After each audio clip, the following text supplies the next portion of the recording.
भार तुम्हारे हाथों में।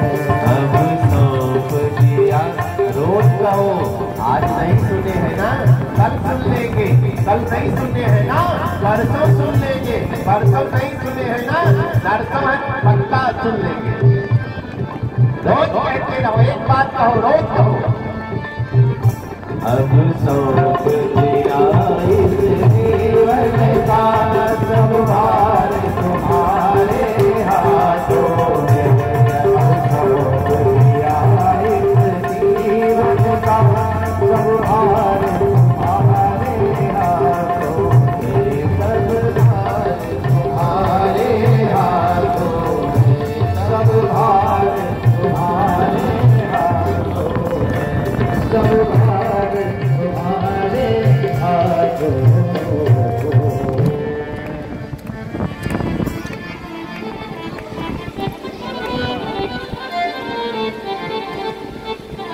बोली रामचंद्र भगवान की जय हो। आज अक्षय तृतीया भी है ना, अक्षय तृतीया की बधाई। आज ही भगवान परशुराम का जन्म हुआ था। भगवान परशुराम जी हमारे महाराज जी के रूप में पधारे हैं, पुनः ताली बजाएंगे। बोलिए परशुराम जी महाराज की जय। मैं महाराज जी से निवेदन करूंगा, दो शब्दों में आपको आशीर्वाद देंगे। आशीर्वाद जरूरी होता है महापुरुषों का, आशीर्वचन हम लोग जरूर प्राप्त करें महाराज जी से।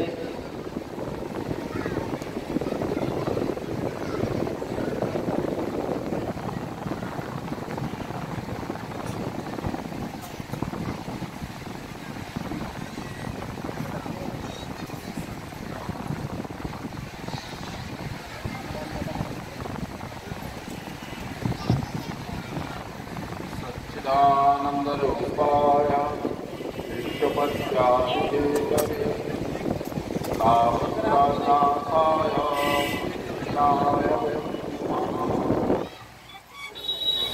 हरे राम राम राम हरे हरे। हरे राम राम राम हरे हरे। हरे कृष्णा कृष्णा कृष्णा हरे हरे। हरे राम राम राम हरे हरे। हरे कृष्णा कृष्णा कृष्णा हरे हरे। और सच्चिदानंद भगवान की परम आदरणीय हमारे व्यासपीठ पर विराजमान साक्षात श्री सुखदेव जी महाराज और सभी हमारे महापुरुष पंडित जी महाराज और सभी संगीत वाले और सभी भक्तजनों को बहुत बहुत आशीर्वाद।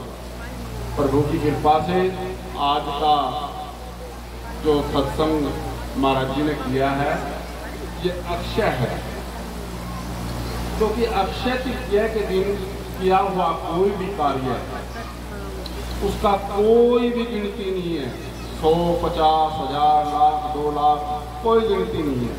उसका पुण्य अक्षय कभी भी खत्म होने वाला नहीं है। तो आप बड़े सौभाग्यशाली हैं। हमारे व्यासपीठ से श्री सुखदेव स्वरूप जी महाराज जी आपको कथा सुना रहे हैं और ये कथा बड़ी पावनी है। आपने देखा होगा मिट्टी रोटी बनाते हैं, चूरमा बनाते हैं, अपने लोकल भाषा में चूरमा बोलते हैं। उसको जहाँ से भी हम तोड़ते हैं वहीं से मीठापन होता है।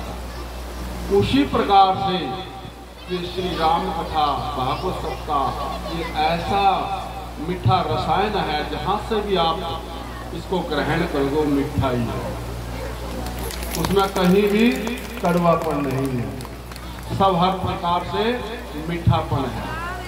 और मनुष्य को अपने कर्मों का भोग सभी को भोगना पड़ता है। और उस भोग में क्या है, जो पाप होते हैं हमारे, पाप भी होते हैं, अनजाने में भी होते हैं, आप जानबूझ करके नहीं करते लेकिन हो जाते हैं।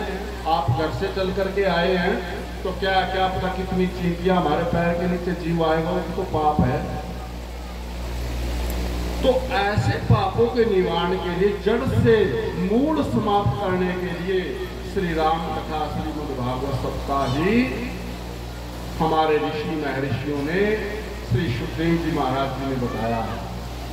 तो आप बड़े भाग्यशाली हैं जो कि आप अक्षय तृतीया के दिन जो आप कथा पावनी अमृत धारा जो हमारे महाराज जी बह रहे हैं अमृत धारा, उसमें आप स्नान कर रहे हैं। और ये सब चीज विश्वास पर है, बिना विश्वास नहीं है। बिना विश्वास जो नास्तिक आदमी है वो पता क्या कहेगा, पता नहीं क्यों शोर मचा रखा है, लेकिन जो आप बैठे हो इसकी महत्ता आपको पता है। तो एक छोटा सा दृष्टांत आता है भागवत में ही। एक काशी में एक ब्राह्मण था। वो ब्राह्मण हमेशा संध्या वंदना पूजा पाठ में भागवत सप्ताह में निवृत्त रहते थे। लेकिन आपने देखा होगा कि मकर संक्रांति आती है और उस ब्राह्मण ने पढ़ा था कि 4 वेद 6 शास्त्रों 18 पुराण में गंगा में स्नान करने से मुक्ति मिल जाती है। वो काशी में रहते हुए भी कभी भी गंगा में स्नान नहीं करते थे। उनको विश्वास था कि यदि मैं नहाया और मेरी मुक्ति हुई। तो मकर संक्रांति का पर्व आता है। ब्राह्मणी ने कहा महाराज आप भी स्नान करना, आज तो बहुत दूर दूर से देश विदेश से लोग आए हुए हैं। तो ब्राह्मण कहता है कि यदि मैं गंगा में स्नान करूंगा तो मेरी मुक्ति हो जाएगी, मेरे तो बालक छोटे छोटे हैं अभी। ब्राह्मणी बोली महाराज जी ऐसा कुछ नहीं, आप स्नान करो। ब्राह्मणी को विश्वास नहीं था, गंगा में दुनिया स्नान करती है, विश्वास नहीं है कि मुक्ति मिल जाएगी, लेकिन उस ब्राह्मण को विश्वास है कि मेरे को मुक्ति मिल जाएगी। जब ब्राह्मणी ने ज्यादा कहा तो वो गंगा में जाने के लिए तैयार हो गया और अपने बच्चों को बुला करके, अपनी स्त्री को बिठा करके सभी हिसाब किताब उनको समझाया कि मैंने इससे लेना है, इससे देना है, ये करना है। और वो ब्राह्मणी हंस रही है, मतलब दुनिया नहा करके आ रही, मैं भी स्नान करके आ गई, इसको पता नहीं क्या हो गया। रास्ते में कोई भी मिलता है तो कहते हैं अच्छा भाई राम राम, अच्छा भाई क्या बात है, घर में कोई लड़ाई तो नहीं हुई? बोला नहीं, मैं गंगा में स्नान करूंगा मेरी मुक्ति हो जाएगी। बोला जी ऐसी तो कोई बात नहीं है। तो जैसे ही गंगा के किनारे बात को ज्यादा ना घुमा फिरा करके, समय का अभाव है, तो गंगा में प्रवेश कर जाते हैं और एक एक डुबकी नहीं 10-10 डुबकी लगाई, लेकिन फिर देखता है वैसे ही शरीर है। उन्होंने सोचा कि यहाँ पानी कम है, थोड़ा आगे चल करके देख लें। आगे जा करके देखे, वहां भी डुबकी लगाई, 100 डुबकी 101 डुबकी लगाई, लेकिन फिर शरीर ऐसा का ऐसा है।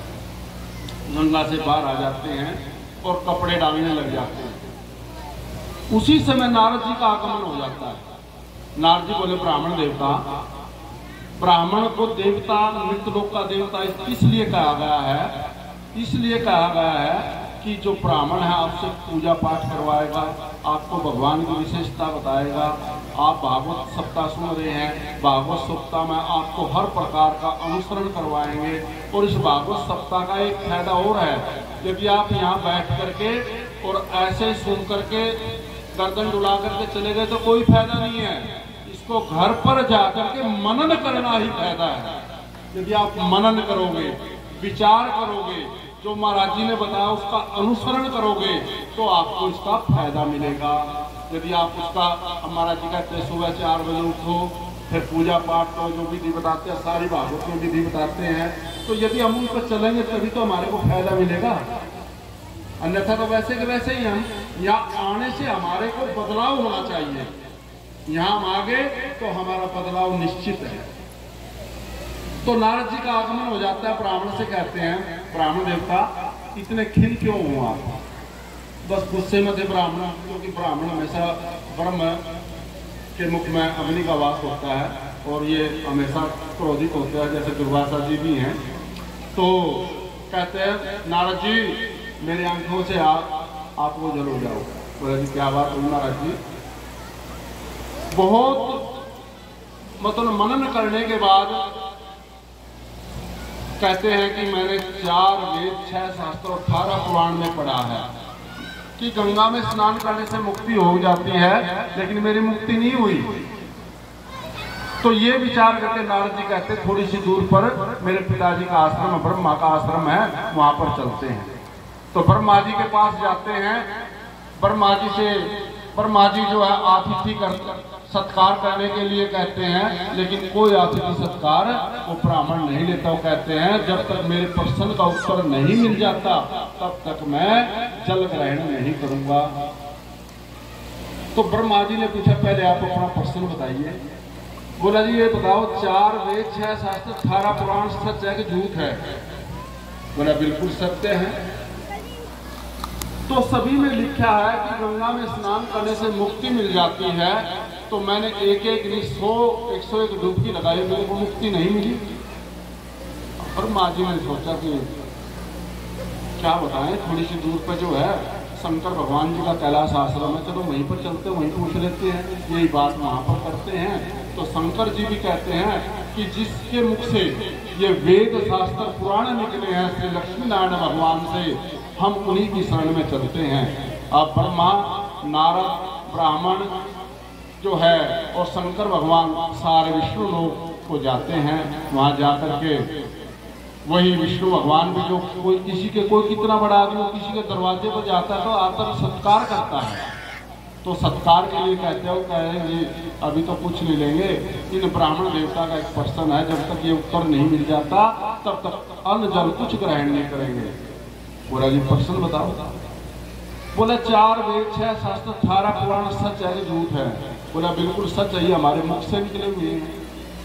तो इस ब्राह्मण का प्रश्न है कि गंगा में मैंने 101 डुबकी लगाई है तो मेरी मुक्ति नहीं हुई, तो ये कैसे हुआ महाराज? बोला बात सुनो, आप कहाँ पर खड़े हो? आप विष्णु लोक में। आपके साथ कौन कौन है? बोला ब्रह्मा जी है, शंकर भगवान है, नारद जी और मैं स्वयं हूँ। बोले भाई जहाँ पर आप आए हो यहाँ तो शरीर छोड़ करके आदमी आता है, और आप शरीर आपको त्रिदेव 3 देवता जो आपको मेरे आश्रम तक ले आए, तो इससे ज्यादा मुक्ति क्या चाहिए? तो कहते हैं कि महाराज जी चलो मेरी तो ये बात होगी, गंगा में स्नान करते हैं, इनकी मुक्ति क्यों नहीं होती इतने? बोले भाई किसी ने मुक्ति नहीं मांगी आज तक। कोई भी कहता है मेरी दुकान नहीं है, मेरी दुकान बन जाए, मेरा संतान या मेरी संतान बन जाए, मेरा कारोबार बन जाए। अर्थात इस ब्राह्मण ने ही विश्वास किया। तो हर चीज विश्वास से है, विश्वास फलदायक। यदि आप विश्वास करके भागवत सप्ताह का जो पारायण करोगे तो आपकी मुक्ति निश्चित है। और आज तो अक्षय तृतीया है, तो भगवान श्री राम जी का जो है वर्णन चल रहा था, बड़े सुंदर भाव से हमारे व्यासपीठ से अमृत धारा बह रही है, और इसको आपका सौभाग्य है। पानीपत कितना बड़ा है, जितने व्यक्ति बैठे इन्हीं का सौभाग्य, और का नहीं है, आपके भाग्य में है। तो आपने जो है इस कथा को श्रवण कर रहे हो, ये अक्षय है, इसका कभी भी इस पुण्य का कभी भी नाश नहीं होगा, ये पुण्य हमेशा आपका बढ़ता रहेगा। तो ज्यादा ना कहते हुए समय का भाव है, तो विश्वास इस ब्राह्मण की तरह विश्वास करो। काशी के ब्राह्मण के द्वारा जैसे किया गया वैसे आप करो, आपकी मुक्ति निश्चित है और सभी कार्य आपके सुसंपन्न अपने आप हो जाएंगे। जब परमात्मा की कृपा होगी तो मैं आपको बहुत बहुत बधाई देता हूँ, सभी को, सभी भक्तों को, और परमात्मा से आशीर्वाद मांगते हैं आपकी सभी कार्य सफल हो, और हमारे आचार्य जी जो हैं इनका आशीर्वाद हमारे को आपको हमेशा मिलता रहे। जय श्री राम। बोली रामचंद्र भगवान की जय। हरे राम राम राम सीता राम राम हरे राम राम राम सीता राम राम राम सीता राम राम राम राजा